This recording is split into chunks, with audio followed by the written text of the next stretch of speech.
Memperkenalkan alat-alat yang masuk dalam pemanasan. Ini ada beberapa alat yang perlu diketahui. Ada tungku atau disebutnya kaki tiga untuk pembakaran.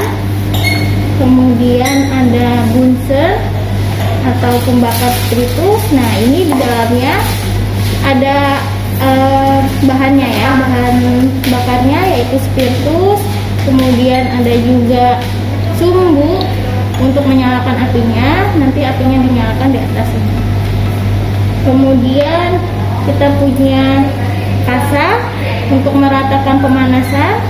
Jadi nanti kalau butuh pemanasan, diratakan apinya atau pemanasannya dengan menggunakan kasa. Kemudian kita ada gegep, ada dua yang terbuat dari besi, ada yang terbuat dari kayu. Nah, ini digunakan untuk mengambil alat-alat yang sukar atau tidak bisa diambil dengan tangan secara langsung. Kemudian kita punya segitiga. Nah, ini fungsinya sebagai penompang untuk wadah yang akan digunakan sebagai pemanasan. Kemudian kita punya cawan porselin atau evaporating disk. Fungsinya adalah untuk mereaksikan zat-zat dalam suhu yang tinggi. Ini ada dua bagian, yang pertama tutupnya, yang kedua adalah cawannya. Nah, nanti larutannya atau zat-zatnya dimasukkan ke dalam cawannya. Kemudian kita punya pinggan porselin atau evaporating disk. Nah, ini fungsinya untuk menguapkan zat-zat sehingga lebih pekat dan juga untuk bisa juga mengkristalkan zat-zat yang perlu pemanasan. Nah, cara kerjanya biasanya kaki tiga diletakkan di atas ini, kemudian bunsennya ditaruh di bawah. Nah, ini kasa untuk perata panasnya diletakkan di atas, kemudian evaporating disknya atau pinggan porselinnya di atasnya sehingga pemanasan merata. Kemudian jika menggunakan cawan porselin atau crucible, maka yang digunakan adalah segitiga seperti ini. Kemudian kita taruh di atas. Nah, gegep ini fungsinya untuk mengambil alat-alat yang sukar atau yang tidak bisa diambil secara langsung, terutama saat pemanasan ya. Bisa seperti ini, seperti itu. Kalau menggunakan ini biasanya untuk pemanasan yang menggunakan tabung reaksi karena lubangnya terlalu kecil untuk cawan porselin, ataupun bisa juga untuk seperti ini. Seperti ini sih. Ya, ini semua sudah dijelaskan. Mari kita lanjut ke tahap berikutnya. Yuk ikut. Kita punya oven. Ini juga fungsinya untuk pemanasan. Jadi cara bukanya, ini ada tombolnya seperti ini. Nah, ini ada pintunya. Ini dibuka, lalu dimasukkan wadah-wadah yang digunakan untuk pemanasan. Nah, di atas sini ada tombol fungsi Di sini ada tombol hidup on off-nya. Kalau seperti ini berarti off. Kalau seperti ini tandanya on. Kemudian di sini ada kalau seperti ini on. Lihat di sini ada tandanya, lampunya sudah nyala warna kuning. Kalau seperti ini pause, seperti ini off. Kemudian di sini ada temperaturnya, ada 30, 40, 60 sampai 120. Caranya adalah di sini ada patokan ya. Nah, itu di atur.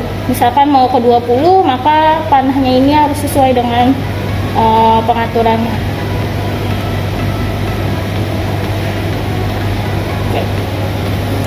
Kemudian ada ini ada monitor juga untuk suhunya. Kemudian di sini adalah untuk menyeting atau men-set hari. Jadi kalau kita butuh setengah hari atau sampai 1 hari, kita bisa setting dan tidak perlu ditunggu. Dia akan otomatis mati sendiri. Oke. Next ke bagian selanjutnya.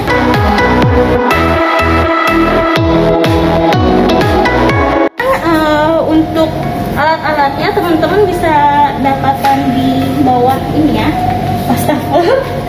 Sini ada tempat-tempatnya untuk kaki 3, untuk kasa, segitiga, dan lampu spiritus atau bungsu.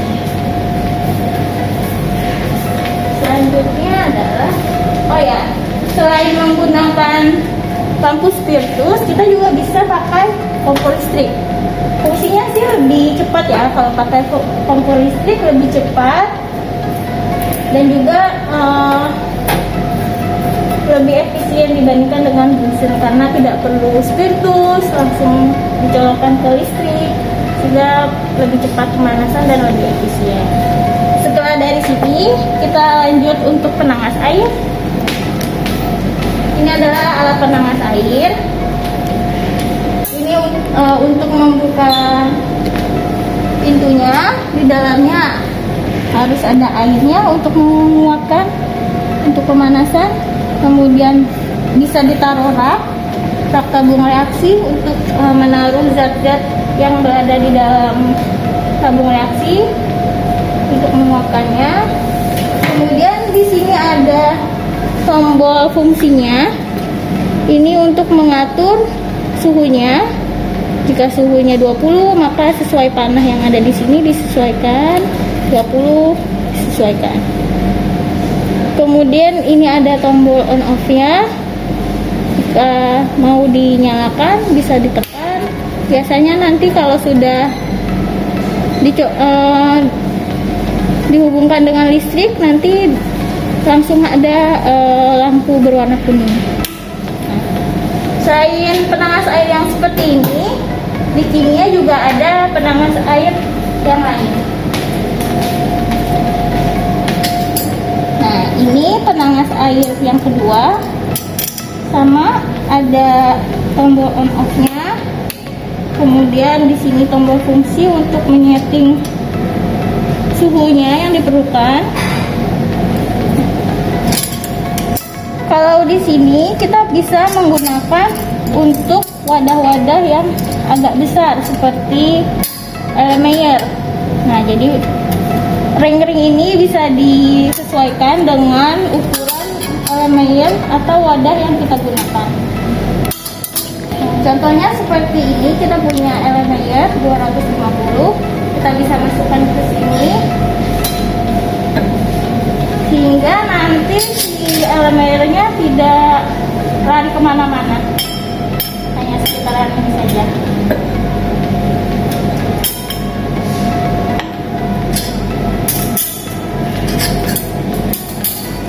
Demikian pengenalan alat untuk pemanasan. Selanjutnya akan ada pengenalan alat untuk alat gelas dan alat penunjang. Terima kasih.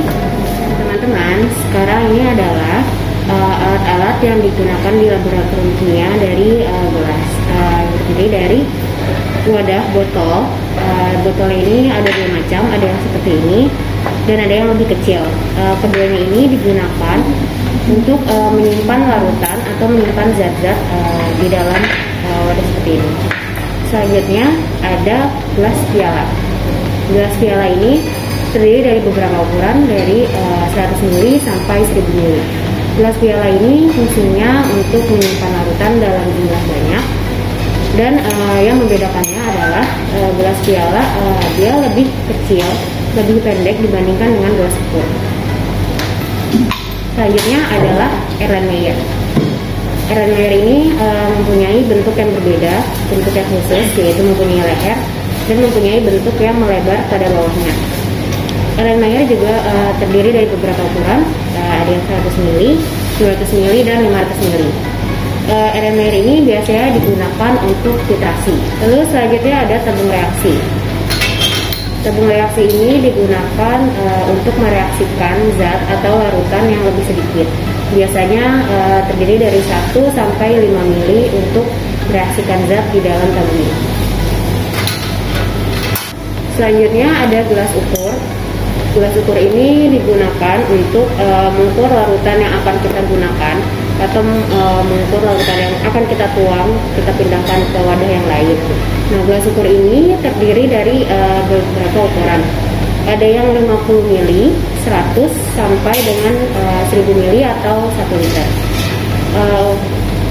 Gelas ukur ini mempunyai ketelitian yang cukup teliti, berbeda dengan labu ukur ini. Selanjutnya adalah pipet. Pipet ini terdiri dari 3 macam. Yang pertama ada pipet tetes, selanjutnya ada pipet gundok, dan ada pipet volumetrik. Pipet tetes ini hanya digunakan maksimal untuk 1 ml dan dikeluarkannya secara tertetes. Selanjutnya ada pipet volumetrik. Pipet volumetrik ini digunakan untuk mengeluarkan cairan atau memipet cairan sesuai dengan ukuran yang kita inginkan. Batasnya ada sampai 10 ml. Dan yang terakhir ada pipet gundok. Yang membedakan adalah pipet gundok mempunyai bagian yang menonjol di tengahnya dengan ukuran yang berbeda-beda. Ada yang 10 ml dan ada yang 25 ml. Penggunaan pipet ini dibantu oleh bulb. Bulb ini mempunyai 3 bagian yang terdiri dari tulisan A di bagian atas, kemudian ada bagian S di bagian tengah, dan ada tulisan E di bagian sampingnya. Cara menggunakannya adalah bagian A kita pencet atau kita tekan, selanjutnya mengeluarkan udara yang berada di dalam bolanya. Seperti ini. Selanjutnya kita pasang ke dalam pipet. Nah, untuk memipet cairan yang berada dalam suatu wadah seperti ini, misalkan kita memencet bagian S-nya sampai cairan naik ke batas atau ke garis yang tertera. Selanjutnya untuk mengeluarkan, kita menggunakan huruf E. Kita pencet sampai cairannya benar-benar keluar sampai habis.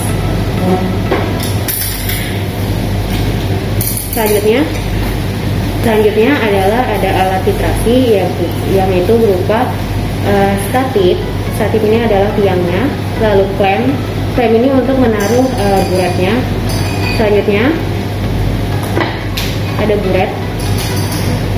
Buret ini ukurannya adalah sampai 50 ml. Untuk mengeluarkan cairan yang berada dalam buret, kita menggunakan keran yang ada di sini. Seperti ini, hanya tinggal diputar-putar melihat bagian yang harus dibuka.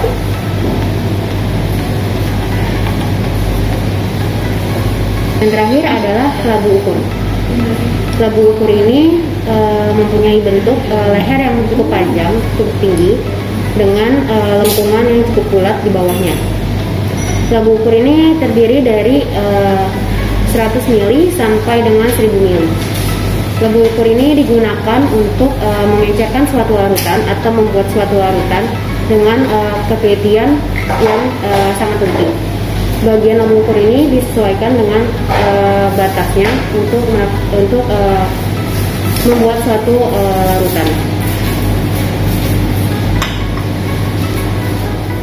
Selanjutnya kita akan beralih ke alat-alat penunjang atau tambahan, yaitu yang pertama ada pengaduk kaca. Pengaduk kaca ini dipergunakan untuk mengaduk spesimen yang berada di dalam wadah. Lalu dia juga bisa menjadi perantara air yang masuk supaya airnya tidak tumpah keluar. Lalu yang kedua ada gelas arloji. Gelas arloji ini berfungsi untuk menutup suatu wadah, tapi dia juga bisa sebagai alat untuk menguapkan suatu cairan. Cairannya nanti dimasukkan ke dalam atas ini, lalu dimasukkan ke dalam oven. Udah deh, selesai. Lalu yang ketiga ada botol semprot. Botol semprot ini berfungsi untuk menghilangkan noda-noda di dinding. Contohnya seperti ini. Lalu yang keempat ada corong. Corong ini berfungsi untuk memasukkan cairan ke wadah yang lebih kecil. Nah, terus yang kelima juga ada corong pemisah juga nih. Tapi bedanya, corong pemisah ini digunakan untuk ekstraksi, yaitu untuk memisahkan suatu larutan. Kayak yang tadi seperti buret, ini dia juga ada kerannya, dan cara pengoperasiannya juga sama seperti buret, cuma bedanya dia untuk memisahkan suatu larutan. Selanjutnya kita akan mengenali alat eksikator yuk.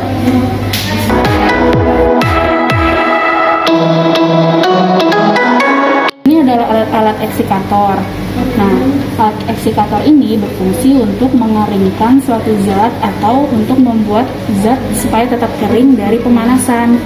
Caranya itu dengan cara menaruh zat di dalam sini. Nanti ini dibuka, cuma karena ini keras banget jadi nggak bisa dibuka, maaf ya. Oke. Selanjutnya kita akan ke ruangan asam.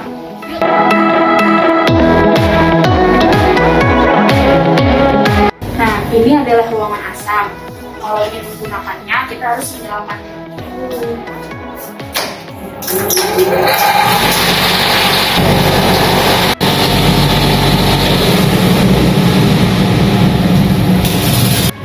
Nah, untuk fungsi dari lemari asam ini berfungsi untuk mereaksikan zat-zat asam dan juga bisa sebagai pembakaran suatu zat. Kenapa sih nggak dilakukan di luar ruangan? Soalnya kalau di luar ruangan, hasil uap yang dihasilkan akan terhirup oleh kita sebagai praktikan. Nanti uap itu akan berpengaruh buruk untuk tubuh kita. Nah, kalau dilakukan di sini di ruangan asam atau di lemari asam, nanti uap yang dihasilkan akan tersedot oleh pipa penyedot. Itu pipa penyedotnya.